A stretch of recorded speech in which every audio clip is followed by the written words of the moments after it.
আসসালামু আলাইকুম সবাইকে। সবাই কেমন আছো? আমি জান্নাতুল তাবাসসুম তোমাদের জন্য আরও একটি নতুন ক্লাস নিয়ে চলে আসলাম। আজকের পর্বে আমরা অষ্টম শ্রেণীর বিজ্ঞান বই নিয়ে এসেছি।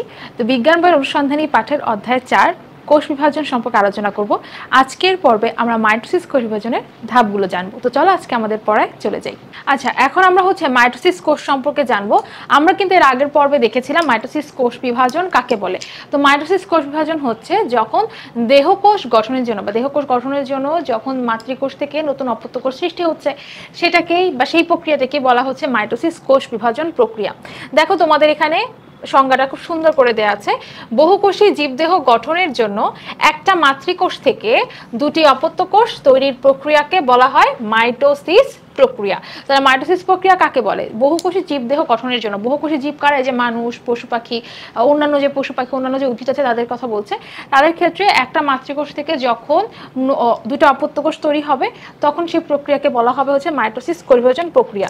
তো এই কোষ বিভাজন প্রক্রিয়ায় কি হয়? এই কোষ বিভাজন প্রক্রিয়ায় মা যেমন হবে তার সন্তানও ঠিক সেম টু সেম হবে। অর্থাৎ মাতৃকোষ যেমন হবে, মাতৃকোষের আকার যেমন হবে, বৈশিষ্ট্য যেমন হবে, মাতৃকোষের ভিতরে থাকা নিউক্লিয়াস যেমন হবে, সাইটোপ্লাজম যেমন হবে, ঠিক একই রকম ভাবে অপত্য কোষগুলোতে নিউক্লিয়াস, সাইটোপ্লাজম, ক্রোমোজোম এই সবগুলো হুবহু একই রকমই হবে। এই প্রক্রিয়ায় কোষের ভেতরের সাইটোপ্লাজম, নিউক্লিয়াস এবং ক্রোমোজোম উভয় সমানভাবে বিভক্ত হয়। এই যে একটু আগে বললাম, এরা কিন্তু বিভক্ত হবে, কিন্তু সমানভাবে বিভক্ত হবে। এবং ক্রোমোজোমের সংখ্যা ও গুণাগুণ মাতৃকোষের অনুরূপ হয়। অর্থাৎ এই প্রক্রিয়ার মাধ্যমে একটা বিভাজন ক্ষমতা সম্পন্ন দেহকোষ বিভাজিত হয়ে হুবহু মাতৃকোষের অনুরূপ দুটি অপত্য কোষ তৈরি করে। তাহলে এই ক্ষেত্রে কি হবে? এই ক্ষেত্রে যেটা হবে সেটা হচ্ছে গিয়ে ক্রোমোজোমের সংখ্যা এবং গুণাগুণ, মানে ক্রোমোজোমের যে কয়টা সংখ্যা থাকবে, ক্রোমোজোমের গুণাগুণ বলতে ক্রোমোজোমের যে বৈশিষ্ট্যটা থাকবে সেইটা মাতৃকোষের অনুরূপ হবে। অর্থাৎ এই প্রক্রিয়ার মাধ্যমে কোষ বিভাজন ক্ষমতা রয়েছে যে সকল কোষে, সেই সকল দেহকোষ বিভাজিত হয়ে হুবহু মাতৃকোষের মতোই দুইটা নতুন অপত্য কোষ তৈরি হবে। দুটার বেশি হবে না, একটা কোষ থেকে দুইটা কোষ তৈরি হবে। এই বিভাজনের ফলে কি হয়? এই বিভাজন প্রকৃত নিউক্লিয়াসযুক্ত জীবের দেহকোষে হয়ে থাকে। কোথায় হয়ে থাকে? প্রকৃত নিউক্লিয়াসযুক্ত অর্থাৎ সুকেন্দ্রিক কোষে হয়ে থাকে।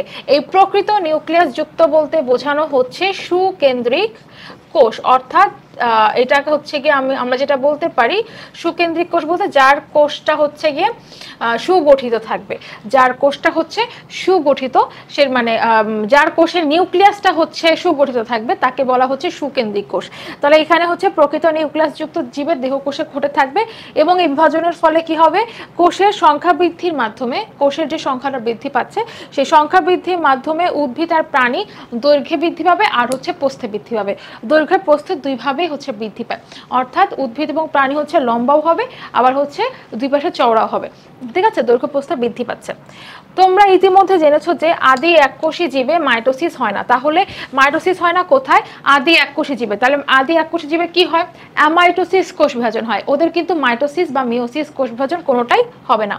এছাড়াও বহুকোষী জীবের জনন মাতৃকোষ, প্রাণীর স্নায়ু কোষ, স্তন্যপায়ী প্রাণীর পরিণত লোহিত রক্তকণিকা, অনুচক্রিকা এবং উদ্ভিদের স্থায়ী টিস্যুর কোষে মাইটোসিস বিভাজন দেখা যায় না। তার মানে আমরা সকলে জানি দেহকোষ গঠনের জন্য যে কোষ রয়েছে, মানে দেহকোষ যে রয়েছে, সে দেহকোষ কিন্তু মাইটোসিস প্রক্রিয়ায় বিভাজিত হচ্ছে। তারপরও বহুকোষী জীবের এমন কিছু কিছু কোষ আছে যেগুলোতে কখনোই মাইটোসিস হবে না। কোন কোষগুলোতে হবে না? জনন মাতৃকোষে মাইটোসিস কোষ বিভাজন হবে না। কেন? কারণ জনন মাতৃকোষে মিওসিস কোষ বিভাজন হয়। প্রাণীর স্নায়ু কোষ, মানে আমাদের ব্রেনের যে কোষগুলো আছে সেখানে মাইটোসিস হবে না। তোমরা একটা চিন্তা করে দেখো যে একটা স্নায়ু কোষ যদি বিভাজিত হয়ে দুইটা মাইটোসিস কোষ বিভাজন প্রক্রিয়া দুইটা কোষ তৈরি করলো, দুটো থেকে চারটা কোষ তৈরি করলো, তার মানে স্নায়ু কোষ যদি বৃদ্ধি পেতে থাকে তাহলে একটা পর্যায়ে কি হবে? স্নায়ু কোষ বৃদ্ধি পেতে পেতে আমাদের ব্রেনটা কিন্তু অনেক বড় হয়ে যাবে, মানে আমাদের মাথাটা বড় হয়ে যাবে। তখন আমাদের মাথার যে সাইজ দেখছে এই সাইজ থাকবে না, সেটা কিন্তু অনেক বিশাল বড় দেখা যাবে। তার মানে কি? স্নায়ুকোষ বিভাজিত হওয়াটা কিন্তু আমাদের জন্য ক্ষতিকর। আচ্ছা, এই জন্য প্রাণীর স্নায়ুকোষে কখনোই মাইটোসিস কোষ বিভাজন দেখা যাবে না। তারপরে স্তন্যপায়ী প্রাণী। স্তন্যপায়ী প্রাণী কারা? যারা যে সকল প্রাণী বাচ্চা প্রসব করে এবং বাচ্চা হচ্ছে মায়ের দুধ পান করে বড় হয়, তাদেরকে বলা হয় স্তন্যপায়ী প্রাণী। এদের মধ্যে যে পরিণত লোহিত রক্তকণিকা থাকে, পরিণত লোহিত রক্তকণিকা বলতে বোঝায় প্রাণীদের দেহে যে লোহিত রক্তকণিকা কোষ আছে পরিণত অবস্থায়, সেই পরিণত লোহিত রক্তকণিকায় কখনো মাইটোসিস বিভাজন দেখা যাবে না। কাদের ক্ষেত্রে? যেমন মানুষ হচ্ছে স্তন্যপায়ী প্রাণী, মানুষদের যে লোহিত রক্তকণিকা কোষ আছে এখানে কখনোই মাইটোসিস বিভাজন হবে না। অনুচক্রিকা, মানুষের যে রক্ত আছে মানে আরেক যে ধরনের রক্ত আছে অনুচক্রিকা, সেটার মধ্যেও হচ্ছে মাইটোসিস বিভাজন দেখা যাবে না। উদ্ভিদের যে স্থায়ী টিস্যু আছে সেই স্থায়ী টিস্যুর মধ্যেও কিন্তু মাইটোসিস বিভাজন দেখা যাবে না। বুঝতে পেরেছো তোমরা? তাহলে এটা একটু আমরা দাগ দিয়ে রাখি যাতে আমাদের মনে থাকে যে কোথায় কোথায় মাইটোসিস কোষ বিভাজন দেখা যাবে না। এখন আসি মাইটোসিস কোষ বিভাজনের ধাপসমূহ। মাইটোসিস কোষ বিভাজন কিন্তু কয়েকটা ধাপে সম্পন্ন হয়। এই ধাপটা শুরু করার আগে প্রত্যেকটা কোষই হচ্ছে ইন্টারফেস ধাপ সম্পন্ন করে আসে। আমরা কিন্তু কোষচক্র পড়েছি, কোষচক্রের মধ্যে 90 থেকে 95% সময় ব্যয় হয় ইন্টারফেস ধাপে। তাহলে ইন্টারফেস ধাপ যখন শেষ হবে তখন মাইটোসিস কোষ বিভাজনে প্রবেশ করবে। এই মাইটোসিস কোষ বিভাজন হচ্ছে একটা ধারাবাহিক প্রক্রিয়া। এইটা হচ্ছে সাধারণত কয়েকটা পর্যায়ে সম্পন্ন হয়ে থাকে। এই কয়েকটা পর্যায় শেষে কিন্তু মাইটোসিস কোষ বিভাজন প্রক্রিয়া সম্পন্ন হয়। তো এই ক্ষেত্রে কি হয়? এই ক্ষেত্রে হচ্ছে গিয়ে যে ইন্টারফেস পর্যায়ে প্রত্যেকটা ক্রোমোজোমের একটা করে প্রতিলিপি, মানে হচ্ছে ফটোকপি তৈরি হবে, মানে প্রতিটা ক্রোমোজোমের একটা করে প্রতিলিপি তৈরি হয়। এখন এইটা তো গেল ইন্টারফেস পর্যায়ে। এখন তারপরে ইন্টারফেস পর্যায়ে যখন শেষ হবে, মানে G2 ধাপ যখন আসবে, G2 ধাপের পরে কোথায় যাবে? মাইটোসিস কোষ বিভাজনে প্রবেশ করবে।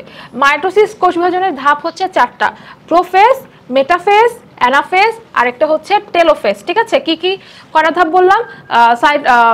মাইটোসিস কোষ বিভাজনের ধাপ হচ্ছে 4টা: প্রোফেজ, মেটাফেজ, অ্যানাফেজ, আর একটা হচ্ছে টেলোফেজ। প্রত্যেকটা ধাপের আলাদা আলাদা করে বৈশিষ্ট্য আছে, প্রত্যেকটা বৈশিষ্ট্যই আমরা একটু ভালো করে জেনে নিব। ঠিক আছে? তো প্রথম যে ধাপটা, সেই প্রথম ধাপের নাম হচ্ছে প্রোফেজ ধাপ। তো প্রোফেজ ধাপে কি ঘটে? প্রোফেজ ধাপে কি ঘটে আমরা একটু ছবির সাহায্যে বুঝি, তাহলে আমাদের পড়াটা বুঝতে সুবিধা হবে। আচ্ছা, এখন আমরা যেটা দেখবো সেটা হচ্ছে প্রোফেজ ধাপে কি ঘটে। তো প্রথমত ইন্টারফেস ধাপে আমাদের যেটা আমরা জানি যে ইন্টারফেস ধাপে হচ্ছে অবিকল, মানে একটা যে ক্রোমোজোম থাকে সেই ক্রোমোজোমের মতো অবিকল আরো ক্রোমোজোম তৈরি হয়, মানে অবিকল আরেকটা প্রতিলিপি তৈরি হয়। তাহলে ক্রোমোজোম যদি একটা কোষে একটা থাকে, মনে করো একটা ক্রোমোজোমে একটা, মানে একটা কোষের নিউক্লিয়াসে একটা মাত্র ক্রোমোজোম আছে, তাহলে হুবহু যখন প্রতিলিপি তৈরি হবে তখন এরকম আরো একটা ক্রোমোজোম তৈরি হবে। তাহলে যদি দুইটা ক্রোমোজোম থাকে, দুইটার মতো আরো হুবহু দুইটা ক্রোমোজোম তৈরি হবে।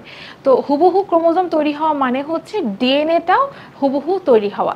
তার মানে দুইটা ক্রোমোজোম থাকলে দুইটা ক্রোমোজোমের মতো হুবহু আরো দুইটা ক্রোমোজোম তৈরি হচ্ছে ইন্টারফেজে, অর্থাৎ হুবহু আরো দুইটা, মানে দুইটা ক্রোমোজোমের ডিএনএ আরো হুবহু দুইটা ক্রোমোজোমে চলে আসছে। তাহলে এটা হচ্ছে কি ডিএনএ প্রতিলিপন, মানে ডিএনএ হচ্ছে কি তোমার প্রতিলিপি তৈরি করছে, মানে কপি তৈরি করছে। একইভাবে ক্রোমোজোমেরও কিন্তু কপি তৈরি হয়ে গেছে। ইন্টারফেস ধাপে এই কপিটা তৈরি হয়। তো কপিটা তৈরি হওয়ার পরে যখন হচ্ছে মাইটোসিস ধাপে ঢুকে, তখন মাইটোসিসের প্রথম ধাপটার নাম হচ্ছে প্রোফেজ ধাপ। কি ধাপ? প্রোফেজ ধাপ। তো প্রোফেজ ধাপে কি কি ঘটে? প্রোফেজ ধাপে হচ্ছে সর্বপ্রথম যে ঘটনা ঘটে সেটা হচ্ছে কোষের নিউক্লিয়াসটা আকারে বড় হয়।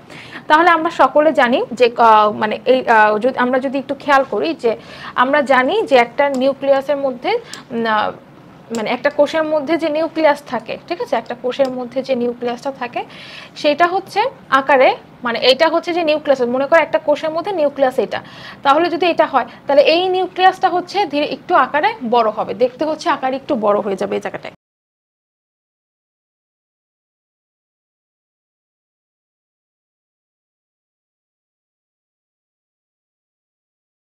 দেখতে আকারে বড় হলো। এবং এখানে কি হয়, এই ধাপের শুরুতে যে ওই যে ডুপ্লিকেট তৈরি হয়ে গেছিল, ডুপ্লিকেট হচ্ছে কি তোমার ক্রোমোজোম তৈরি হয়ে গেছিল, এইখানে প্রত্যেকটা ক্রোমোজোমের সাথে তার প্রতিলিপিটা, প্রত্যেকটা ক্রোমোজোমের সাথে তার যে প্রতিলিপি তৈরি হয়েছে সেই প্রতিলিপি তৈরি হয় সেন্ট্রোমিয়ারে যুক্ত হয়, যেগুলোকে আমরা ক্রোমাটিড বলি। তাহলে কি দাঁড়াচ্ছে, এই জিনিসটা একটু খেয়াল করো। এই জিনিসটা হচ্ছে গিয়ে যে মনে করো এখানে হচ্ছে ক্রোমোজোম দেখতে যে এই যে এরকম ছিল, এইটার সাথে আরেকটা ডুপ্লিকেট তৈরি হবে এবং ডুপ্লিকেটটা হচ্ছে সেন্ট্রোমিয়ারে যুক্ত হবে। এই যে এই মাঝখানেরটাকে আমরা বলবো হচ্ছে সেন্ট্রোমিয়ার। আর ক্রোমোজোমের যে ডুপ্লিকেট তৈরি হচ্ছে সেটাকে আমরা কি বলবো? ক্রোমাটিড বলবো। বুঝতে পেরেছো? তাহলে ডুপ্লিকেট কার তৈরি হচ্ছে, মনে করো এই ক্রোমোজোমটা আগে ছিল, এটার মতো ডুপ্লিকেট আরেকটা ক্রোমোজোম তৈরি হচ্ছে, এটাকে আমরা বলবো ক্রোমাটিড এবং এটা সেন্ট্রোমিয়ারে যুক্ত থাকবে। ওকে, আচ্ছা, এই পর্যায়ে কি হয়? এই পর্যায়ে নিউক্লিয়াসের দুই মেরুতে তন্তুযুক্ত স্পিন্ডল যন্ত্র গঠিত হতে শুরু করে। এখন এই স্পিন্ডল যন্ত্র কিভাবে তৈরি হয়? আমরা যে একটু আগে কোষ আঁকলাম না, কোষটার কথা আমরা চিন্তা করি যে এটা হচ্ছে কোষ, তাই তো?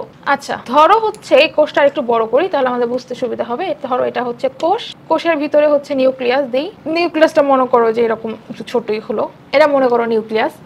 এখন নিউক্লিয়াস গেল, আমরা কিন্তু জানি যে এই যে নিউক্লিয়াসটা তো একটু জাস্ট হচ্ছে মাঝখানে থাকে, একটু মাঝখানেই রাখি। তো নিউক্লিয়াসের চারপাশে আমরা হচ্ছে গিয়ে প্রাণীকোষ পড়েছি না, আমরা জানি প্রাণীকোষে কি থাকে, সেন্ট্রিওল থাকে। কি থাকে? সেন্ট্রিওল। তাহলে প্রাণীকোষে যেহেতু সেন্ট্রিওল থাকে, তাহলে সেন্ট্রিওলটা দেখতে কিরকম হবে, যে এরকম হচ্ছে দণ্ডাকৃতি হবে।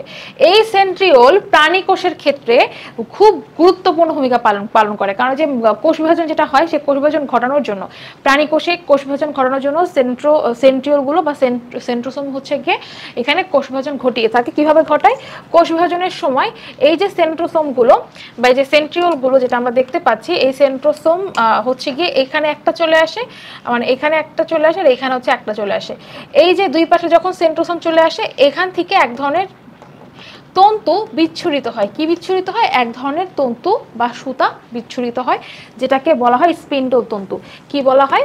স্পিন্ডল তন্তু বলা হয়। ঠিক আছে, স্পিন্ডল তন্তু, স্পিন্ডল তন্তু বলা হয়। এখন এই যে স্পিন্ডল তন্তু কিন্তু একটা হয় না, মনে করো এখানে 7-8টা স্পিন্ডল তন্তু তৈরি হবে। এই যে 7-8টা মিলে যে স্পিন্ডল তন্তু তৈরি করছে, স্পিন্ডল তন্তু সমন্বয়ে যে যন্ত্রটা গঠিত হচ্ছে, সেটাকে আমরা বলবো হচ্ছে স্পিন্ডল যন্ত্র। কি বলবো আমরা? স্পিন্ডল যন্ত্র বলবো। তাহলে স্পিন্ডল যন্ত্রের মধ্যেই মানে স্পিন্ডল তন্তু নিয়ে আসলে স্পিন্ডল যন্ত্রটা তৈরি হয়। তাহলে আমরা বুঝতে পেরেছি স্পিন্ডল যন্ত্র বা স্পিন্ডল তন্তু কেন তৈরি হয়, কারণ এখানে যে সেন্ট্রোমিয়ার থাকে, সেন্ট্রোমিয়ার থেকে এক ধরনের তন্তু বিচ্ছুরিত হয়। এই তন্তু বিচ্ছুরিত হওয়ার কারণে স্পিন্ডল তন্তু তৈরি হচ্ছে, মানে স্পিন্ডল যন্ত্র তৈরি হচ্ছে আর কি। ঠিক আছে। আচ্ছা, তাহলে এই যে ক্রোমাটিড তৈরি হচ্ছে এটা আমরা বুঝলাম। এরপরে হচ্ছে এখন গঠিত হতে শুরু করে দুই মেরুতে। দুই মেরুতে বলতে এটা হচ্ছে একটা মেরু বোঝায়, আমি অন্য কালি দিয়ে দেখাচ্ছি, আমি অন্য কোনো সবুজ কালি দিয়ে দেখাচ্ছি। এটা একটা মেরুকে বোঝায়, এটা আরেকটা মেরুকে বোঝায়। এটা হচ্ছে দক্ষিণ মেরু, এটা হচ্ছে উত্তর মেরু।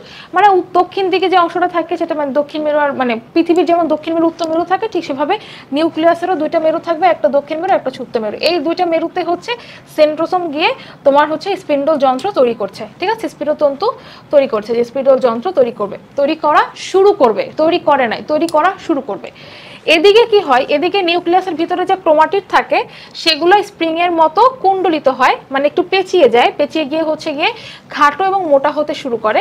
এই পর্যায়ে নিউক্লিয়াসের অভ্যন্তরে নিউক্লিওলাস এবং নিউক্লিয়ার মেমব্রেন ক্রমাগত বিলুপ্ত হতে থাকে। এইখানে আরো যে ঘটনা ঘটে সেগুলো হচ্ছে, এইখানে ক্রোমাটিডের যে সাইজটা ছিল, সে ক্রোমাটিডের সাইজটা ধীরে ধীরে হচ্ছে খাটো হতে শুরু করে। খাটো, আর যে হচ্ছে খাটো হবে তত হচ্ছে মোটা হবে। দেখবা যে গাছ খাটো সেই গাছ কি তোমার মোটা।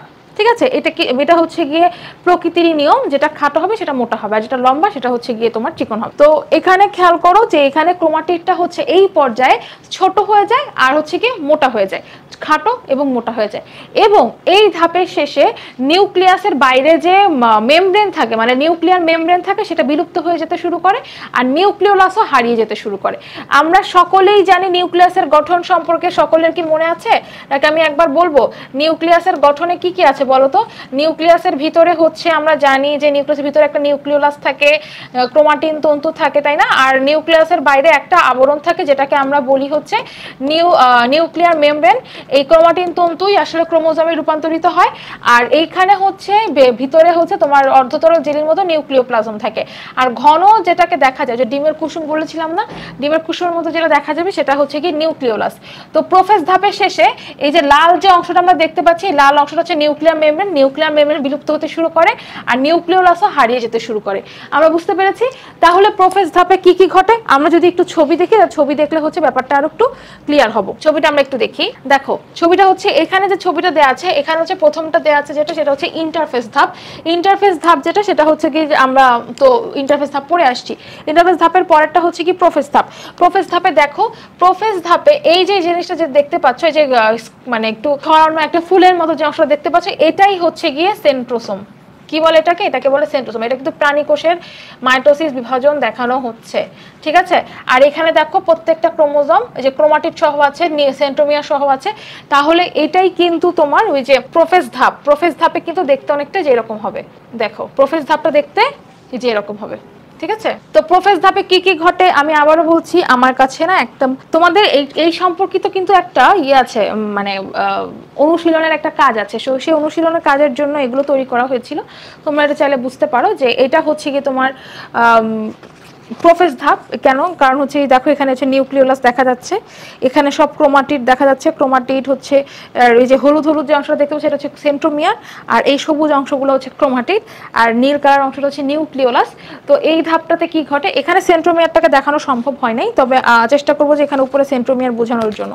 তো এখানে এই ধাপে কি ঘটে, এই ধাপে হচ্ছে গিয়ে ক্রোমাটিডগুলো খাটো মোটা হতে শুরু করে। এই ধাপে হচ্ছে কি নিউক্লিয়ার মেমব্রেন আর নিউক্লিওলাস হচ্ছে বিলুপ্ত হতে শুরু করে। এই ধাপে হচ্ছে সেন্ট্রোসোম থেকে স্পিন্ডল যন্ত্র তৈরি হতে শুরু করে। ঠিক আছে, আচ্ছা তাহলে এই ধাপটাতে ক্রোমাটিড দেখা যায়, এই ধাপটাতে হচ্ছে ক্রোমাটিডগুলো সেন্ট্রোমিয়ারে যুক্ত হয়। তাহলে এগুলোই সাধারণত প্রোফেজ ধাপে ঘটে থাকে। আশা করি তোমরা প্রোফেজ ধাপটা একদম পুরোপুরি ক্লিয়ার হয়ে গেছো। এর ধাপটা হচ্ছে মেটাফেজ ধাপ। তো মেটাফেজ ধাপ হচ্ছে সবচেয়ে গুরুত্বপূর্ণ ধাপ, কারণ এই ধাপে হচ্ছে ক্রোমোজোমগুলোকে সবচেয়ে ছোট দেখা যায়, মানে সবচেয়ে খাটো আর মোটা দেখা যায়, এবং এটা খুব শর্ট একটা ধাপ। যতগুলো ধাপ আমরা দেখতে পাবো তার মধ্যে সবচেয়ে কম সময়ে এই মেটাফেজ ধাপে হয়। তো এই পর্যায়ে নিউক্লিয়াসের ভেতরে দুই মেরু বিশিষ্ট তন্তুযুক্ত স্পিন্ডল যন্ত্রের ঠিক মাঝামাঝি জায়গায় ক্রোমোজোমগুলো বিন্যস্ত হয়। এখন এই যে আমরা প্রোফেজ ধাপে দেখেছিলাম না যে স্পিন্ডল যন্ত্র শুরু হয়, মানে স্পিন্ডল যন্ত্র হচ্ছে গঠন হওয়া শুরু হয়, মানে গঠন হতে শুরু হয়।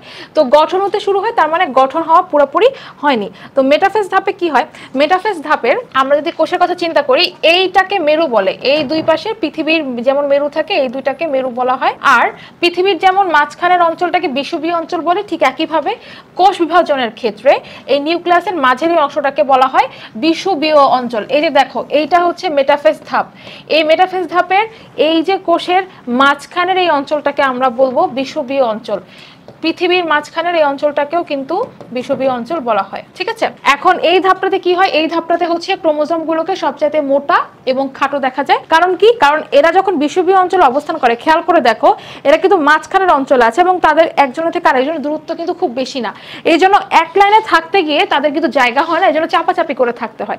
এই জন্য তারা যদি লম্বা হয় তাহলে কিন্তু বেশি সমস্যা দেখা দিবে, এই কারণে তাদের সাইজটা তখন একটু খাটো হয়ে যায়। এবং এই জায়গাটা যেটা হয় সেটা হচ্ছে গিয়ে এই যে সেন্ট্রোসোম যেটা ছিল, সেন্ট্রোসোম থেকে যে স্পিন্ডল তন্তু বিচ্ছুরিত হয়, এই স্পিন্ডল তন্তুগুলো ছড়িয়ে যাবে, এই এক মেরু থেকে আরেক মেরুকে হচ্ছে কানেক্ট করবে স্পিন্ডল তন্তু।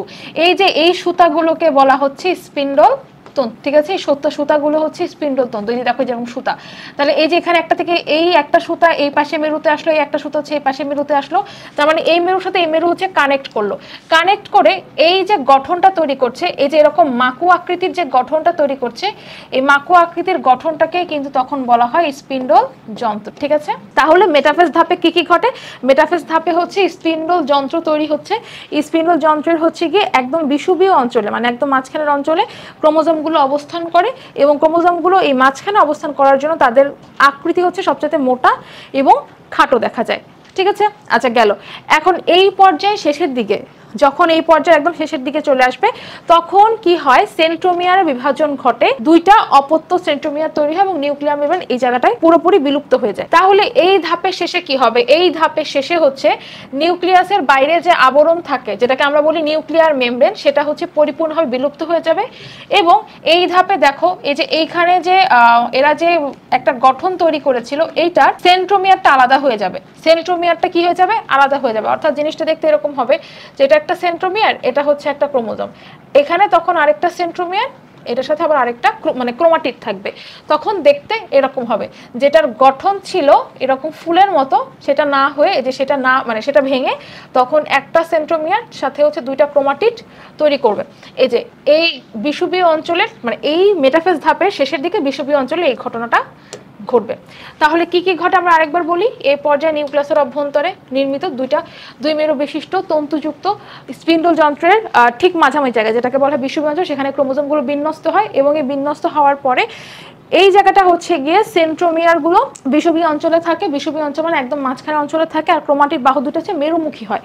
মেরুমুখী এই জায়গাটা হচ্ছে গিয়ে মেরুমুখী বলতে কি বোঝানো হয়? মেরুমুখী বলতে বোঝানো হচ্ছে এই যে আমরা যেখানে সেন্ট্রোমিয়ারটা আঁকলাম না, এই জিনিসটা, এটা সেন্ট্রোমিয়ারটা হচ্ছে বিষুবীয় অঞ্চলে থাকে, আর ক্রোমাটিড হচ্ছে একটা ক্রোমাটিড হচ্ছে উপরের মেরুর দিকে মুখ করে থাকে, আর একটা ক্রোমাটিড হচ্ছে নিচের মেরুর দিকে মুখ করে থাকে। ঠিক আছে, এই যে এখানে তুমি যে ছবিগুলো দেখো তাহলে বুঝতে পারবা, এই যে এখানে দেখো ক্রোমাটিডটা এই যে উপরের দিকে মুখ করে আছে, ক্রোমাটিড উপরের দিকে মুখ করে আছে, এই ক্রোমাটিড হচ্ছে নিচের দিকে মুখ করে আছে। এই দেখো এখানে ক্রোমাটিডটা হচ্ছে নিচের দিকে মুখ করে আছে, আর উপরের ক্রোমাটিডগুলো হচ্ছে উপরের দিকে মুখ করে আছে। তাহলে ওরা হচ্ছে এই যে এইভাবে অবস্থান করে, সেন্ট্রোমিয়ার থাকে মাঝখানে, আর ক্রোমাটিডগুলো হচ্ছে মেরুর দিকে মুখ করে থাকে, যে মেরু কাছে হবে সেই মেরুর দিকে মুখ করে থাকবে। এবং এই পর্যায়ে ক্রোমোজোমগুলোকে সবচেয়ে মোটা এবং খাটো দেখা যায়, দুটো অপত্য সেন্ট্রোমিয়ার সৃষ্টি হয়, নিউক্লিয়ার মেমব্রেন হচ্ছে সম্পূর্ণরূপে এই জায়গাটায় বিলুপ্ত হয়ে যায়। ঠিক আছে, আশা করি মেটাফেজটা বুঝতে পেরেছো। এর পরের ধাপের নামটা হচ্ছে গিয়ে অ্যানাফেজ ধাপ। অ্যানাফেজ ধাপে কি ঘটে? অ্যানাফেজ ধাপটা খুবই ইম্পর্টেন্ট। এই ধাপটাতে হচ্ছে যে ক্রোমাটিডগুলো মানে যে সেন্ট্রোমিয়ারটা আলাদা হয়ে গিয়েছিল, সে সেন্ট্রোমিয়ার থেকে হচ্ছে এরা মানে সেন্ট্রোমিয়ারটা আলাদা হয়ে যায়, ক্রোমাটিডগুলো আলাদা হয়ে মেরুর দিকে যাত্রা শুরু করে। এরপর আসি আমরা অ্যানাফেজ ধাপে। অ্যানাফেজ হচ্ছে 3 নাম্বার ধাপ, সেটাকে বোঝানো হয় কোষ বিভাজনের এই পর্যায়ে হচ্ছে প্রতিটা ক্রোমোজোমে সেন্ট্রোমিয়ার যেহেতু ভাগ হয়ে গিয়েছিল, মেটাফেজ ধাপে হচ্ছে সেন্ট্রোমিয়ারগুলো ভাগ হয়ে গিয়েছিল, সেই সেন্ট্রোমিয়ার ভাগ হয়ে যাওয়ার ফলে ক্রোমাটিড দুইটা আলাদা হয়ে পড়ে। কিরকম? এই যে দেখো আমরা জানি যে মেটাফেজ ধাপে এই জায়গাটা দেখো, মেটাফেজ ধাপে হচ্ছে বিষুবীয় অঞ্চলে ক্রোমাটিডগুলো এরকম বিন্যস্ত ছিল, এবং যদি আমি একটু কাছ থেকে দেখি তাহলে দেখতে পাবা যে এরা কিন্তু মেরুর দিকে মুখ করে আছে, ক্রোমাটিডগুলো হচ্ছে যেরকম মেরুর দিকে দেখো যে মুখ করে আছে। ঠিক আছে, আর এখানে দেখো সেন্ট্রোমিয়ার দুইটা, এখানে একটা সেন্ট্রোমিয়ার, এখানে একটা সেন্ট্রোমিয়ার, তার মানে হচ্ছে সেন্ট্রোমিয়ার এই জায়গাটা ভাগ হয়ে গিয়েছে। এখন এই ধাপটাতে কি হয়? সেন্ট্রোমিয়ার তো পুরোপুরি ভাগ হয়ে যায়, সেন্ট্রোমিয়ার পুরোপুরি ভাগ হয়ে গিয়ে এই এই ক্রোমাটিডগুলো আলাদা হয়ে যায়।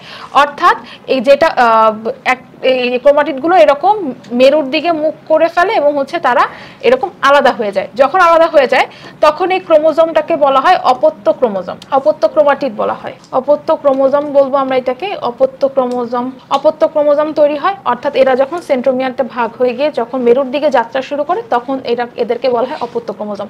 তাহলে এটা হচ্ছে একটা অপত্য ক্রোমোজোম, এটা একটা অপত্য ক্রোমোজোম, এটা হচ্ছে একটা অপত্য ক্রোমোজোম। এখান থেকে ভাগ হয়ে তারা হচ্ছে জোড়াটা ভাগ হয়ে যাচ্ছে, জোড়া ভাগ হয়ে তারা এই যে এক সাইড হচ্ছে ওই উপরের মেরুর দিকে যাবে, আর এক সাইড হচ্ছে নিচের মেরুর দিকে যাবে। দেখো এখানেও ঠিকই সেম হয়েছে যে একটা হচ্ছে উপরে মেরুর দিকে যাচ্ছে, আর অর্ধেকগুলো হচ্ছে নিচের মেরুর দিকে যাচ্ছে। এবং মেরুগুলো খেয়াল করে দেখো, মেরুতে যাওয়ার সময় সেন্ট্রোমিয়ারটা সবার প্রথমে থাকে, অর্থাৎ সেন্ট্রোমিয়ার অগ্রগামী থাকে, সেন্ট্রোমিয়ার আগে যাবে। এই দেখো সেন্ট্রোমিয়ারের মাথাটা আগে, আর যে ক্রোমাটিডগুলো আছে এইখানে যে ক্রোমাটিডগুলো আছে সেই ক্রোমাটিডগুলো পিছনে যায়, অর্থাৎ সেন্ট্রোমিয়ার আগে যাবে, ক্রোমাটিডগুলো পিছনে যাবে। এটা হচ্ছে নিয়ম। ঠিক আছে, এটা হচ্ছে নিয়ম।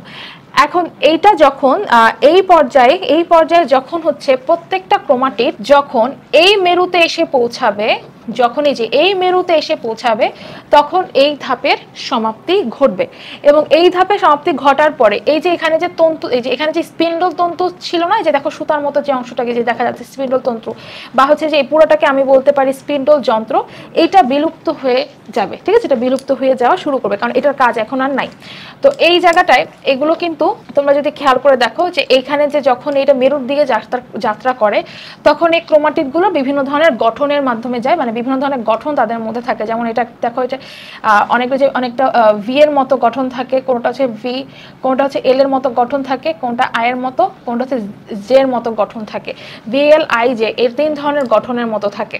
ঠিক আছে, যেমন ধরো আমি যদি এই গঠনটা বলি, দেখো একটা বাহু হচ্ছে বড় আর একটা বাহু হচ্ছে ছোট, তার মানে আমি কিন্তু এটাকে বলতে পারি এল এর মতো দেখতে, তার মানে এটা কিন্তু এল এর মতো গঠন করে যাচ্ছে, মেরুর দিকে যাচ্ছে।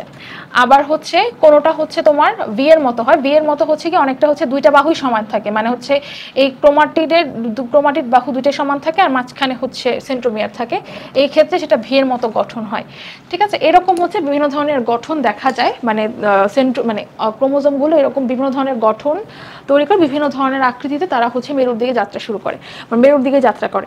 তাহলে এই অ্যানাফেজ ধাপের সমাপ্তি কখন হবে? যখন এরা মেরুতে চলে যাবে। তাহলে অ্যানাফেজ ধাপে ধাপে কি কি ঘটে? অ্যানাফেজ ধাপে হচ্ছে সেন্ট্রোমিয়ার পুরোপুরিভাবে বিভক্ত হয়ে যাচ্ছে, সেন্ট্রোমিয়ার বিভক্ত হয়েছে, ক্রোমাটিডগুলো আলাদা হয়ে যাচ্ছে। এই যে আমরা ছবিতে আরেকবার দেখি, সেন্ট্রোমিয়ারগুলো হচ্ছে পুরোপুরিভাবে বিভক্ত হয়ে যাচ্ছে, বিভক্ত হয়ে গিয়ে ক্রোমাটিডগুলো যেরকম আলাদা হয়ে যাচ্ছে, যে দেখো এরকম আলাদা আলাদা হয়ে গেল।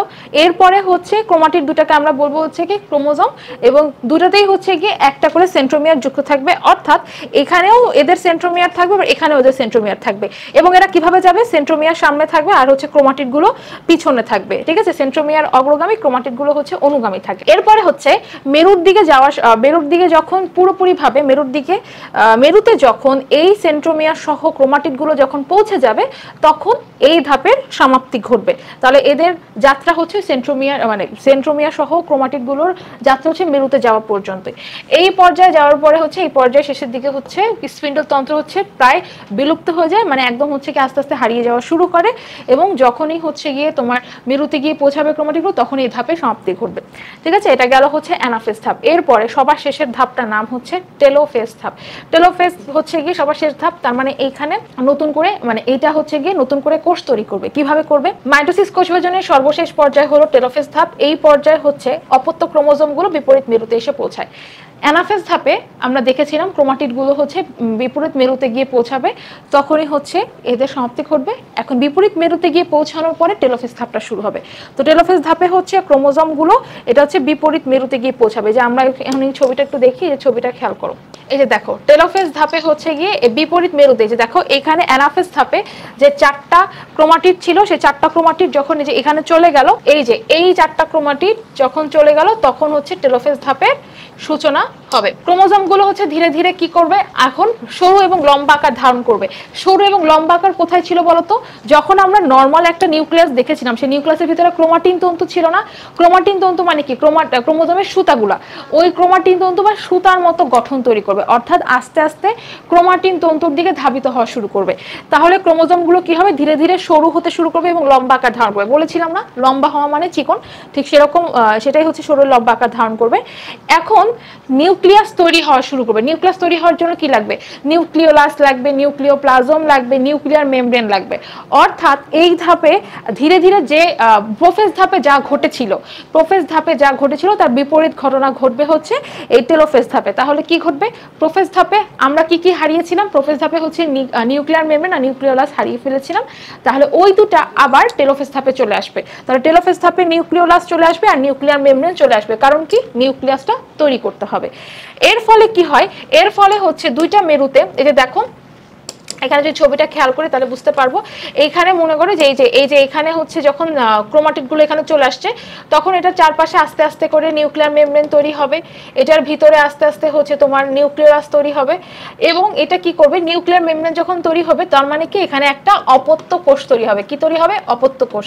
তাহলে এখানে অপত্য কোষ কয়টা হবে বলো তো? এখানে অপত্য কোষ হবে 2টা, কারণ এইখানে ক্রোমাটিডগুলো দিয়ে একটা নিউক্লিয়াস তৈরি করছে, একটা কোষ তৈরি করছে, আর এইখানে হচ্ছে এই ক্রোমাটিডগুলো দিয়ে আরেকটা কোষ তৈরি করছে, ঠিক আছে? এই ক্রোমাটিডগুলো দিয়ে হচ্ছে আরেকটা কোষ তৈরি করছে। তাহলে কয়টা অপত্য কোষ তৈরি হচ্ছে? 2টা অপত্য কোষ তৈরি হচ্ছে। এই জায়গায় তো স্পিন্ডলতন্তু একদমই থাকবে না, পুরোপুরিভাবে নষ্ট হয়ে যাবে। তাছাড়া হচ্ছে এই যে স্পিন্ডলযন্ত্রের যে কাঠামো ধীরে ধীরে হচ্ছে বিন্যস্ত হতে শুরু করবে। দেখো এখানে যেমন সুতার মতো গঠন দেখতে পাচ্ছি, এখানে কোনো সুতার গঠন দেখতে পাবো না, কারণ কি এখানে স্পিন্ডলযন্ত্র আস্তে আস্তে হারাতে শুরু করে এবং একসময় পুরোপুরিভাবে বিলুপ্ত হয়ে যায়, ঠিক আছে? এটা হচ্ছে গিয়ে টেলোফেজ ধাপ। যে টেলোফেজ ধাপটাতে তাহলে কি কি ঘটে? টেলোফেজ ধাপে হচ্ছে ক্রোমাটিড সহ বা সেন্ট্রোমিয়ার সহ যে ক্রোমাটিডগুলো সেগুলো হচ্ছে 2টা মেরুতে চলে যায়। 2টা মেরুতে চলে যাওয়ার পরে হচ্ছে তারা সেখানে হচ্ছে গিয়ে আস্তে আস্তে এই ক্রোমোজোমগুলো লম্বা হতে শুরু করে, তারপরে হচ্ছে সরু হতে শুরু করে, এবং এই নিউক্লিয়াসের চারপাশে নিউক্লিয়ার মেমব্রেন চলে আসতে শুরু করে এবং নিউক্লিওলাস চলে আসে। তাহলে অর্থাৎ এখানে নিউক্লিয়াস তৈরি করছে, এখানে নিউক্লিয়াস তৈরি হচ্ছে, ঠিক আছে? তাহলে এখানে কয়টা অপত্য কোষ তৈরি করে? এটা একটা অপত্য কোষ তৈরি করবে আর এটা একটা অপত্য কোষ তৈরি করবে, অর্থাৎ এখানে আমরা 2টা অপত্য কোষ পাচ্ছি। এইটা হচ্ছে সর্বশেষ ধাপ, যেটাকে আমরা বলি টেলোফেজ। তাহলে মাইটোসিস পরিবর্তনের ধাপ কয়টা? 4টা। প্রোফেজ, মেটাফেজ, অ্যানাফেজ, একটা হচ্ছে টেলোফেজ। এই 4টা ধাপের পরে সবার শেষে আরেকটা ছোট্ট কাজ হয়, সেটাকে আমরা বলবো হচ্ছে সাইটোকাইনেসিস। এটা যদিও তোমাদের মাইটোসিস কোষ বিভাজনের মধ্যে মানে ধাপের মধ্যে দিয়েছে, তো এটা মাইটোসিস কোষ বিভাজনের একটা ধাপ বলতে পারো, কিন্তু হচ্ছে এইটা হচ্ছে কি মানে সাইটোপ্লাজম বিভাজনকে বোঝায়। এখানে কোনো মানে মাইটোসিস কোষ বিভাজন এখানে ঘটে না, মানে এখানে ক্রোমোজোমের সাথে এর কোনো সম্পর্ক নেই। এই জিনিসটা হচ্ছে যে এতক্ষণ আমরা যে বিভাজন দেখলাম সেটা হচ্ছে কি ক্রোমোজোম নিউক্লিয়াসের বিভাজন দেখেছি। এইখানে আমরা যে বিভাজন দেখেছি এটা কিন্তু নিউক্লিয়াসের বিভাজন। দেখো এটা কিন্তু নিউক্লিয়াসের বিভাজনকে বোঝাচ্ছে, নিউক্লিয়াসের বিভাজন ছিল। এই নিউক্লিয়াসের বিভাজনটা হয়ে যাওয়ার পরে এখন সাইটোপ্লাজমের বিভাজন শুরু হবে। সাইটোপ্লাজম বিভাজনকে বলা হয় হচ্ছে সাইটোকাইনেসিস। এখন এই জিনিসটা খেয়াল করো, এই নেসিস বলতে হচ্ছে ভাঙাকে বোঝায়, ভাঙা বা বিভক্ত হওয়াকে বোঝায়। সাইটো শব্দটা আসছে সাইটোপ্লাজম থেকে, তার মানে সাইটোপ্লাজম হচ্ছে যখন কোষের বিভাজনরত অবস্থায় কোষের সাইটোপ্লাজম দুই ভাগে বিভক্ত হয়ে যায় তখন তাকে বলা হয় সাইটোকাইনেসিস। তাহলে সাইটোকাইনেসিস সাথে কি, সাইটোকাইনেসিস বলতে কি বোঝায়, সাইটোপ্লাজম যে দুই ভাগে বিভক্ত হচ্ছে তাকে বোঝায় সাইটোকাইনেসিস। ঠিক আছে, তাহলে সংজ্ঞাটা আমরা এখানে দাগ দিয়ে রাখি, যে প্রক্রিয়া বিভাজনরত কোষের সাইটোপ্লাজম দুই ভাগে বিভক্ত হয় তাকে বলা হয় সাইটোকাইনেসিস। সাইটোপ্লাজম ভাঙাটাই হচ্ছে সাইটোকাইনেসিস। এই পর্যায়ে কি হয়, নিউক্লিয়াস বিভাজনের সঙ্গে সঙ্গে কোষের মধ্যবর্তী অংশে নিউক্লিয়ার মেমব্রেনের উভয় পাশ থেকে দুইটা খাঁজ সৃষ্টি হবে। এই খাঁজ ক্রমান্বয়ে একটা গভীর হয়ে মিলিত হয়ে হচ্ছে দুইটা কোষে বিভক্ত হয়। সাইটোপ্লাজমিক অঙ্গাণুসমূহের সমবন্টন ঘটার ফলে দুইটা পরিপূর্ণ অপত্য কোষ তৈরি করে। আমরা একটু ছবি দেখি, ছবি দেখলে বুঝতে পারবো। এই যে এইখানে আমরা যে অপত্য কোষ পেয়েছিলাম, তাই না, আমি যে একটু আগে পড়িয়েছি যে অপত্য কোষ পেয়েছি, এখানেও আমরা কিন্তু অপত্য কোষ পেয়েছি। এখানে আমরা পেয়েছি নিউক্লিয়াসের ভিতরে হচ্ছে যে দেখো নিউক্লিয়াসের ভিতরে ক্রোমোজোম আছে, সেন্ট্রোমিয়ার আছে এবং এটার ভিতরে নিউক্লিওলাস আছে। এখন এটা একটা কোষ তৈরি হবে আর এখানে একটা কোষ তৈরি হবে। এখন কোষ তৈরি হওয়ার জন্য তো সাইটোপ্লাজমও লাগবে, তাই না, শুধুমাত্র একটা নিউক্লিয়াস দিয়ে তো কোষ তৈরি হতে পারে না। তো এইটা কি হয়, টেলোফেজ ধাপটা শেষে এটা কিন্তু নিউক্লিয়াসের বিভাজন ছিল। এতক্ষণ আমরা যে বিভাজন পড়েছি নিউক্লিয়াসের বিভাজন, এখন আমরা যেটা পড়বো সেটা হচ্ছে সাইটোপ্লাজমের বিভাজন। কি হবে, এই যে এখানে যে সাইটোপ্লাজমটা ছিল, এই যে দেখো এখানে যে সাইটোপ্লাজমটা ছিল, এই সাইটোপ্লাজমের এই যে মাঝখান বরাবর মানে এই যে এই অংশটার মাঝখান বরাবর একটা গর্ত তৈরি হয় বা খাঁজ তৈরি হয়। এই খাঁজটা আরো গভীর হতে শুরু করবে, আরো গভীর হবে। গভীর হতে এটা এমন একটা পর্যায়ে আসবে যখন এই গভীর হয়ে এই জায়গাটা হচ্ছে আলাদা হয়ে যাবে। আলাদা হয়ে গিয়ে এই জায়গাটা হচ্ছে একটা কোষ তৈরি করবে, যেমন হচ্ছে এই যে এটা একটা কোষ তৈরি করে ফেলবে আর এই জায়গাটা হচ্ছে আরেকটা কোষ তৈরি করে ফেলবে। যে দেখতে হবে ওই রকম, বুঝতে পেরেছো, দেখতে হবে এরকম। তার মানে কি দাঁড়াচ্ছে, যে সাইটোপ্লাজমটা যখন বিভাজিত হবে, সাইটোপ্লাজমের যখন ভাগ হয়ে যাবে তখনই মূলত হচ্ছে সাইটোকাইনেসিস ঘটে থাকবে। তাহলে কি দাঁড়াচ্ছে, এখানে সাইটোপ্লাজমটা যখন এই কোষ বিভাজনরত অবস্থায় যখন সাইটোপ্লাজমটা বিভক্ত হয়ে দুইটা কোষে রূপান্তরিত হচ্ছে, তখন এই সাইটোপ্লাজমের বিভাজন হওয়ার ফলে সাইটোপ্লাজমের মধ্যে যে অঙ্গাণুগুলো রয়েছে, যেমন সাইটোপ্লাজমের মধ্যে মাইটোকন্ড্রিয়া রয়েছে, তারপরে হচ্ছে গোলজি বডি রয়েছে, আন্তঃপ্লাজমিক জালিকা, এই সকল ধরনের অঙ্গাণুসমূহ কিন্তু এই জায়গাটা সমভাবে বন্টন হয়ে যায় এবং বন্টন হয়ে গিয়ে দুইটা কোষের সৃষ্টি করে। এটা একটা কোষ সৃষ্টি করবে, এটা একটা কোষ সৃষ্টি করবে। যে এখানে আমরা যেটা দেখতে পাচ্ছি এটা কিন্তু সাইটোপ্লাজমকে বোঝাচ্ছে। আর এই যে দেখো এখানে নিউক্লিয়ার মেমব্রেন দিয়ে ভিতরে সুতার মতো কিছু গঠন দেখতে পাচ্ছ, এইটাই কিন্তু ক্রোমাটিন তন্তু। এইখানে যে ক্রোমোজোমগুলো ছিল, অপত্য ক্রোমোজোমগুলো ছিল, সেই অপত্য ক্রোমোজোমগুলো ধীরে ধীরে এরকম লম্বা সরুর মতো গঠন তৈরি করবে, যেটা একদম প্রথম ধাপে দেখেছিলাম। নিউক্লিওলাস চলে আসবে, যদি আমরা এখানে নিউক্লিওলাস দেখতে পাচ্ছি, ধরে নাও যে এখানে নিউক্লিওলাস আছে, এখানে নিউক্লিওলাস আছে, তো নিউক্লিওলাস থাকবে। এবং এইখানে দেখো ফুলের মতো যেটা দেখতে পাচ্ছ এটাকে বলা হয় হচ্ছে সেন্ট্রোসোম থাকবে। এখানে একটা সেন্ট্রোসোম আছে, এখানে একটা সেন্ট্রোসোম আছে, অর্থাৎ একটা সেন্ট্রোসোম একটা কোষে চলে যাবে, আরেকটা সেন্ট্রোসোম আরেকটা কোষে চলে যাবে। তার মানে সেন্ট্রোসোম গুলো কিন্তু কোষ বিভাজনের পরে আবার হচ্ছে গিয়ে যার যে অন্য অপত্য কোষে চলে আসবে। ঠিক আছে, কারণ সেন্ট্রোসোমটা দরকার পরবর্তী কোষ বিভাজনের জন্য। তাহলে টেলোফেজ ধাপের শেষে কি হচ্ছে, সাইটোকাইনেসিস হচ্ছে, যেখানে সাইটোপ্লাজম বিভাজন হয়ে দুইটা অপত্য কোষে রূপান্তরিত হচ্ছে। ঠিক আছে, এটাই হচ্ছে মূলত মাইটোসিস কোষ বিভাজন প্রক্রিয়া, যেখানে হচ্ছে মাইটোসিস কোষ বিভাজন প্রক্রিয়া হচ্ছে 4টা ধাপে সম্পন্ন হয়, প্রোফেজ, মেটাফেজ, অ্যানাফেজ, টেলোফেজ এবং সবার শেষের ধাপ হচ্ছে সাইটোকাইনেসিস, অর্থাৎ সাইটোপ্লাজমটা বিভাজিত হয়ে যায়, সাইটোপ্লাজমটা দুই ভাগে ভাগ হয়ে যায়, এই জন্য এটাকে বলা হচ্ছে সাইটোকাইনেসিস। ঠিক আছে, আচ্ছা এখন হচ্ছে আমরা একটু এখানে তোমাদের বইতে যে ছবিটা আছে ছবিটা আমরা একটু দেখি, তাহলে আমরা হচ্ছে খুব ক্লিয়ারলি বুঝতে পারবো। এই যে দেখো এখানে হচ্ছে কি সাইটোকাইনেসিস সবার শেষের ধাপ, এখানে হচ্ছে তোমার ইন্টারফেস দিয়ে তৈরি হচ্ছে, ইন্টারফেস দিয়ে শুরু করেছে। মাইটোসিস ধাপটা আমরা এখন ধাপ অনুযায়ী একবার দেখি তোমাদের বইতে, সেটা হচ্ছে প্রথমটা ছিল হচ্ছে ইন্টারফেস ধাপ, যেখানে হচ্ছে মাতৃকোষ কোষ প্রতিটা ক্রোমোজোমের একটা অবিকল প্রতিলিপি তৈরি করে বিভাজন প্রক্রিয়ার জন্য প্রস্তুত হয়। আমরা কিন্তু ইন্টারফেস ধাপ পড়েছিলাম, যেখানে হচ্ছে হুবহু হচ্ছে ক্রোমোজোমের মতো একটা এক সেট ক্রোমোজোমের মতো আরেক সেট ক্রোমোজোম হচ্ছে তৈরি হবে, ঠিক আছে। আচ্ছা, এই জন্য দেখো সব ডাবল ডাবল দেখা যাচ্ছে, যদি ডাবল ডাবল মনে হচ্ছে এবার ডাবল ডাবল দেখা যাচ্ছে। আচ্ছা যাই হোক, তারপরে হচ্ছে কি প্রোফেজ হচ্ছে দেখতে, প্রোফেজে কি হবে, এখানে হচ্ছে ক্রোমোজোম কুণ্ডলী পাকিয়ে মোটা এবং খাটো হতে শুরু করে। আমি বলেছিলাম যেটা মোটা হবে সেটা খাটো হবে, ঠিক আছে। এবং এখানে ক্রোমোজোম গুলো কি করবে, তার অনুলিপি সহ, মানে তার যে ফটোকপি তৈরি হয়েছিল সেই ফটোকপি সহ হচ্ছে সেন্ট্রোমিয়ারে ক্রোমাটিডে যুক্ত থাকবে। তার মানে এখানে ক্রোমাটিড তৈরি হচ্ছে, ক্রোমাটিডের সাথে হচ্ছে সেন্ট্রোমিয়ার যুক্ত থাকবে। এর পরের ধাপের নাম কি, মেটাফেজ ধাপ। এই জায়গা হচ্ছে ক্রোমোজোমের সেন্ট্রোমিয়ারের সঙ্গে যে স্পিরোযন্ত্রের তন্তু সংযুক্ত হবে এবং ক্রোমোজোম গুলো এই যে বিষুবীয় অঞ্চলে থাকবে। যেহেতু আমরা বিষুবীয় অঞ্চল দেখেছি না বলতো, এই যে বিষুবীয় অঞ্চল থাকবে, বিষুবীয় অঞ্চলে থাকার সময় ক্রোমাটিডের বাহুগুলো হচ্ছে মেরুর দিকে মুখ করে থাকবে আর সেন্ট্রোমিয়ারটা হচ্ছে সুতার সাথে লেগে থাকবে, সুতার সাথে লেগে থাকবে যাতে হচ্ছে মানে হারিয়ে না যায়। এর পরের ধাপের নাম কি, অ্যানাফেজ ধাপ। এই অ্যানাফেজ ধাপে কি হবে, ক্রোমোজোমের সেন্ট্রোমিয়ার বিভক্ত হয়ে যাবে, ক্রোমাটিডগুলো আলাদা হয়ে যাবে। ক্রোমোজোমগুলো হচ্ছে কি তোমার এই যে দেখো মেরুর দিকে যাত্রা শুরু করবে, মানে মধ্যবর্তী অঞ্চল থেকে মেরুর দিকে যাবে। তখন ক্রোমোজোমের সেন্ট্রোমিয়ার অগ্রগামী থাকবে যে দেখো, আর ক্রোমাটিড বাহুগুলো পেছনের দিকে থাকবে, দেখতে অনেকটা এরকম হবে। এর পরের ধাপের নাম হচ্ছে টেলোফেজ ধাপ। ক্রোমোজোমগুলো বিপরীত মেরুতে পৌঁছাবে এবং এই যে দেখো সরু আর লম্বা আকার ধারণ করবে। দুইটা মেরুতে হচ্ছে দুইটা নতুন অপত্য কোষের সৃষ্টি হবে এবং সবার শেষে হচ্ছে সাইটোকাইনেসিস হবে। সাইটোকাইনেসিসের ফলে কি হবে, কোষের মাঝখান বরাবর ভাঁজ সৃষ্টি হবে, ভাঁজটা ক্রমান্বয়ে গভীর হয়ে দুইটা পরিপূর্ণ অপত্য কোষ তৈরি করবে। এইটা হচ্ছে আমাদের মাইটোসিস কোষ বিভাজন প্রক্রিয়া।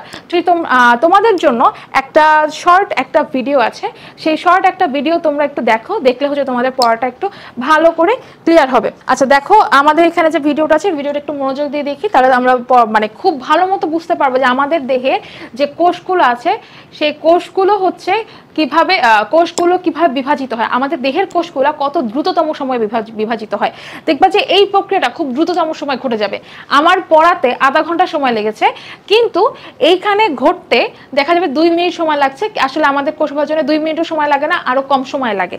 আচ্ছা দেখো, এখানে হচ্ছে আমাদের যে কোষের ছবি দেওয়া আছে, কোষের ক্ষেত্রে এখানে আমরা যেহেতু কোষ বিভাজন নিয়ে আলোচনা করছি, তাই এইটার মাঝখানে যেটা দেখতে পাচ্ছ এটা হচ্ছে নিউক্লিয়াস, এটার বাইরে যে অংশটা দেখতে পাচ্ছ এটা হচ্ছে সাইটোপ্লাজম, আর এই যে দুইটা তুমি দণ্ড দেখতে পাচ্ছ এটাকে বলা হবে হচ্ছে সেন্ট্রোসোম, ঠিক আছে, সেন্ট্রোসোমের ছবি। তাহলে এখানে কোষ বিভাজনের ক্ষেত্রে আমাদের ক্রোমোজোম জানতে হবে, সেন্ট্রোসোমের কি কাজ সেটা দেখতে হবে, সাইটোপ্লাজম কি হয় সেটা দেখতে হবে। তো চলো আমরা শুরু করি। এখানে খেয়াল করো, প্রথমে হচ্ছে দেখাচ্ছে যে এখানে যে ক্রোমোজোম আসছে, আমাদের শরীরে যে ক্রোমোজোমগুলো আছে তার মধ্যে একটা সেট হচ্ছে মা থেকে আসে, একটা সেট হচ্ছে মা থেকে আসবে, একটা সেট বলতে দেখো এক জোড়াকে বোঝানো হচ্ছে। তো এক জোড়া আসছে মা থেকে আর এক জোড়া হচ্ছে বাবা থেকে আমরা পেয়ে থাকি।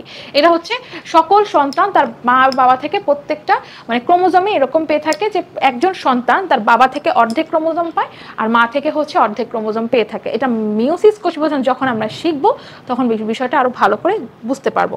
আচ্ছা, তারপরে গেল এখন হচ্ছে গিয়ে এই কোষ বিভাজনটা কিভাবে ঘটে। এই যে এখানে দেখো এইটাকে বলা হচ্ছে সেন্ট্রোমিয়ার। সেন্ট্রোমিয়ার এরকম দেখা যায়। সেন্ট্রোমিয়ারের এই যে এখানে যে বাহু দুটো দেখতে পাচ্ছ এটা হচ্ছে ক্রোমাটিড। এই যে একটু আগে তোমরা এই যেটা দেখতে পাচ্ছ না, যে দেখো এই যে এটা আলাদা করা যাচ্ছে, এই যে দেখো ক্রোমাটিড, এইটা হচ্ছে একটা বাহু, এই যে দেখো এটা একটা বাহুকে বোঝায়, এটা একটা বাহুকে বোঝায়, তার মানে কিন্তু এরকম দুইটা বাহু থাকে, ঠিক আছে। এটা হচ্ছে ক্রোমাটিড বাহু, এই মানে ক্রোমাটিড তৈরি হয়, এই ক্রোমাটিড তৈরি হবে এই কোষ বিভাজনে, ঠিক আছে। এটা হচ্ছে গিয়ে আমাদের কোষ, এটা হচ্ছে আমরা যেহেতু ডিপ্লয়েড জীব এই জন্য আমাদের হচ্ছে ক্রোমোজোমগুলো দেখতে এরকম হবে। এখন আমরা হচ্ছে মাইটোসিস কোষ বিভাজনটা একটু দেখি।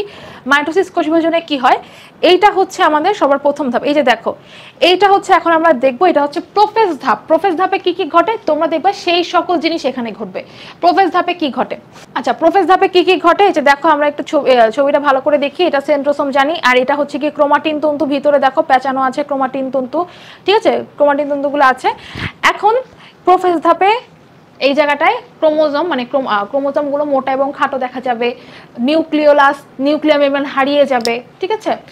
তারপরে হচ্ছে আমরা যেটা দেখতে পাবো সেটা হচ্ছে এই সেন্ট্রোসোমগুলো দুই পাশে চলে আসবে, মানে দুই পাশে বলতে এটা নিউক্লিয়াস হলে নিউক্লিয়াসের একটা মেরু, এটা একটা মেরু, নিউক্লিয়াসের দুই মেরুতে চলে আসবে সেন্ট্রোসোমগুলো। এখন আমরা একটু খেয়াল করে দেখি, এই যে দেখো প্রোফেজ ধাপটা কিন্তু এখনো চলতেছে। এই যে প্রোফেজ ধাপে এই যে দেখো দেখো আলাদা হয়ে যাচ্ছে, দুই মেরুতে চলে আসছে, এই যে দেখো এইটা হচ্ছে এখন মেটাফেজ ধাপ। এই যে এইটাই হচ্ছে মজার ব্যাপার, এই যে দেখো এইটা আলাদা হয়ে যাচ্ছে, এর মধ্যে নিউক্লিয়ার মেমব্রেন হারিয়ে গেছে, নিউক্লিওলাস হারিয়ে গেছে, দুইটা দুই পাশে চলে আসছে।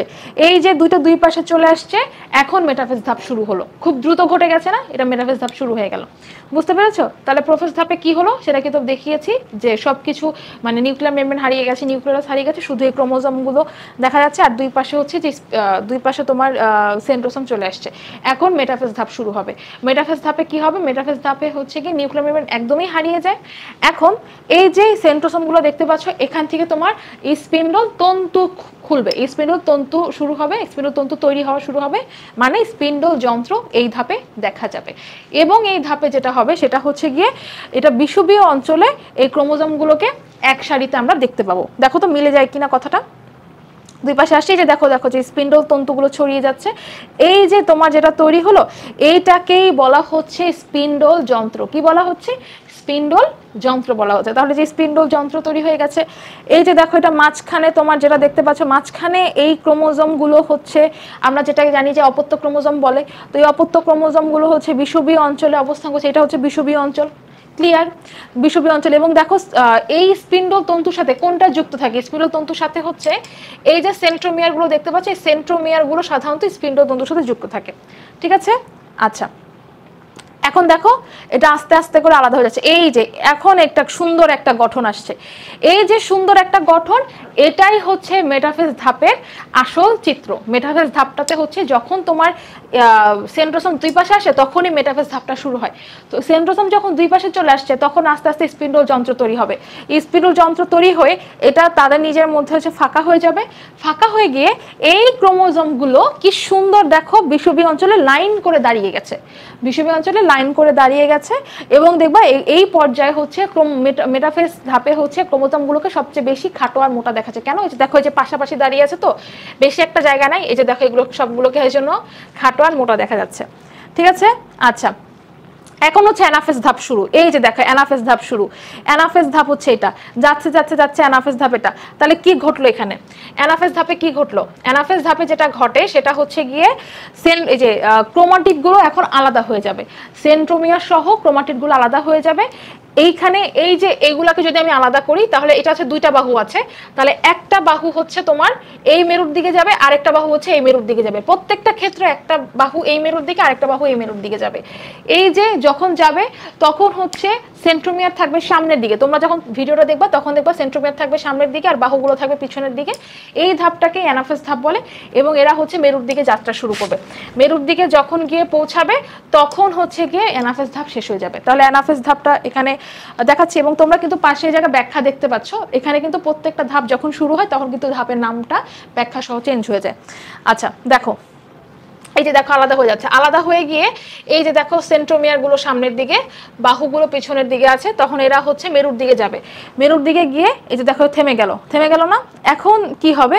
এখন হচ্ছে টেলোফেজ ধাপ শুরু। এই যে টেলোফেজ ধাপে এরা হচ্ছে আলাদা হয়ে যাবে। তার মানে এখন যেটা হবে টেলোফেজ ধাপে হচ্ছে তারা এইটা যখন দুই পাশে চলে যাচ্ছে, তার মানে এখানে এক সেট ক্রোমোজোম চলে আসছে, এই জায়গায় এক সেট ক্রোমোজোম চলে আসছে।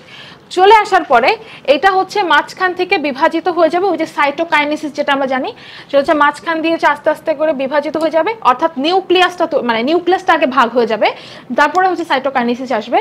তো নিউক্লিয়াসটা আগে ভাগ হয়ে যাওয়ার কারণে এখানে যে ক্রোমোজোম আছে, এখানে যে ক্রোমাটিডগুলো আছে সেগুলো দিয়ে একটা নিউক্লিয়াস তৈরি হবে।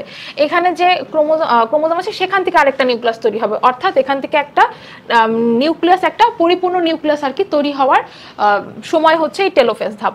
তাহলে এই জায়গাটায় নিউক্লিয়ার মেমব্রেন চলে আসবে, নিউক্লিওলাস চলে আসবে, সবগুলো আমরা এখন দেখতে পাবো। এই যে দেখো এরা হচ্ছে আলাদা হয়ে যাচ্ছে, আলাদা হয়ে গিয়ে দুইটা কোষ তৈরি করবে। এখন এই যে এখানে স্পিন্ডল তন্তু হারিয়ে যাবে। টেলোফেজ ধাপে আমরা জানি কি টেলোফেজ ধাপে হচ্ছে স্পিন্ডল যন্ত্র একদমই বিলুপ্ত হয়ে যায়, বিলুপ্ত হয়ে গিয়ে এখন নিউক্লিয়ার মেমব্রেন আর নিউক্লিওলাস চলে আসবে। এই যে খেয়াল করে দেখো স্পিন্ডল তন্তু শেষ, এই যে এখন নিউক্লিয়ার মেমব্রেন চলে আসছে।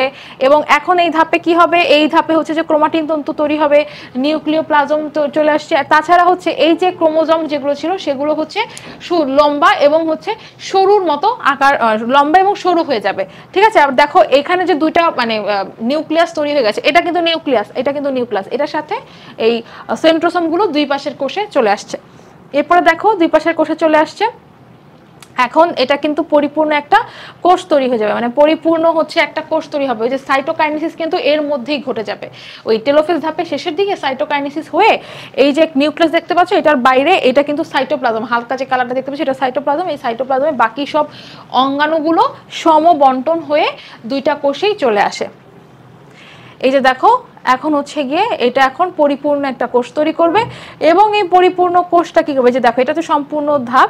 এই যে পরিপূর্ণ কোষ এটা ছিল, এই যে একটা কোষ থেকে তখন দুইটা কোষ তৈরি করছে, এই পরিপূর্ণ কোষ আবারও তোমার হচ্ছে ইন্টারফেস ধাপে যাবে, ইন্টারফেস ধাপে প্রবেশ করে ডিএনএ ডুপ্লিকেশন হবে, অর্থাৎ ডিএনএ ডাবল হবে, ক্রোমোজোমের প্রতিলিপি তৈরি হবে, সেইভাবে করে তোমার আবারও হচ্ছে গিয়ে একটা কোষ থেকে দুইটা কোষে রূপান্তরিত হবে। অর্থাৎ দুইটা নতুন কোষ তৈরি হওয়ার পরে পরবর্তীতে আবার কোষ বিভাজন শুরু করবে কিনা সেইটার জন্য ইন্টারফেস ধাপে মানে ইন্টারফেস ধাপটা শুরু করবে কিনা এটার জন্য হচ্ছে চিন্তা করবে। যদি মনে হয় যে না নতুন করে কোষ বিভাজন করবে না তখন সে বিশ্রাম অবস্থায় থাকবে, আর যদি মনে হয় যে না কোষটা হচ্ছে পরিপক্ক হয়ে গেছে এখন কোষ বিভাজন করা যাবে তখন সেটা হচ্ছে ইন্টারফেস ধাপে প্রবেশ করবে, G1, তারপরে হচ্ছে গিয়ে S ধাপ, তারপরে হচ্ছে G2 ধাপ, তারপরে মাইটোসিস কোষ বিভাজন ঘটবে। তাহলে এইভাবে কিন্তু আমাদের দেহে কোষ চক্রের মাধ্যমে কিন্তু এই কোষগুলো মানে দেহ কোষগুলো বিভাজিত হয়, একটা কোষ থেকে দুইটা নতুন অপত্য কোষ তৈরি হয়, দুইটার বেশি অপত্য কোষ তৈরি হবে না। ঠিক আছে, আমরা বুঝতে পেরেছি। আচ্ছা, এইখানে হচ্ছে মানে পরিপূর্ণ যে মানে যে ধাপটা, যে মাইটোসিস ধাপটা ইন্টারফেস সহ কিভাবে হয় সেটা আসলে এখানে বর্ণনা দিয়েছে। তো আশা করি তোমরা সকলে বুঝতে পেরেছো। তাহলে আশা করি আজকের পর্বে তোমরা কিন্তু মাইটোসিস কোষ বিভাজনের ধাপগুলো অনেক ভালো করে বুঝতে পেরেছো। এই ক্লাসটা করার পরে তোমাদের কিন্তু মাইটোসিস নিয়ে আর কোনো কনফিউশনই থাকবে না। তো আগামী পর্বে তোমাদের সকলকে আমন্ত্রণ জানিয়ে আজকের পর্বটা এখানে শেষ করছি। সবাই ভালো থাকো, সুস্থ থাকো, আল্লাহ হাফেজ।